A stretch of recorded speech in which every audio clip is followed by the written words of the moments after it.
तुमच्यासोबत असं कधी झालंय का? तुम्ही कुठे बाहेर फिरायला जायच्या टायमाला मोबाईलला फुल चार्जिंग लावता आणि काही वेळात तर 100वरची डायरेक्ट 10%वर येते, पण घरी असताना तीच बॅटरी दिवसभर चालते.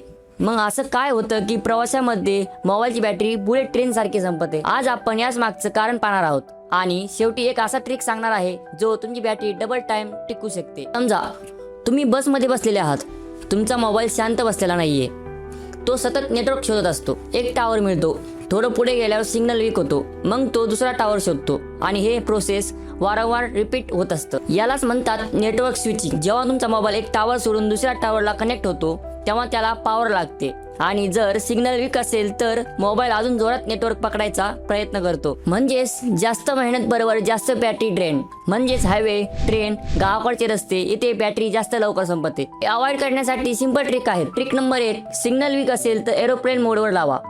ट्रिक नंबर 2 म्हणजे ऑफलाईन सॉंग्स किंवा व्हिडिओज वापरा. ट्रिक नंबर 3 म्हणजे बॅकग्राऊंड ॲप्स बंद ठेवा. ट्रिक नंबर 4, शक्य असेल तर पॉवर बँक सोबत ठेवा. आता पुढच्या वेळी तुमची बॅटरी प्रवासात संपली तर तुम्हाला कारण माहीत असेल.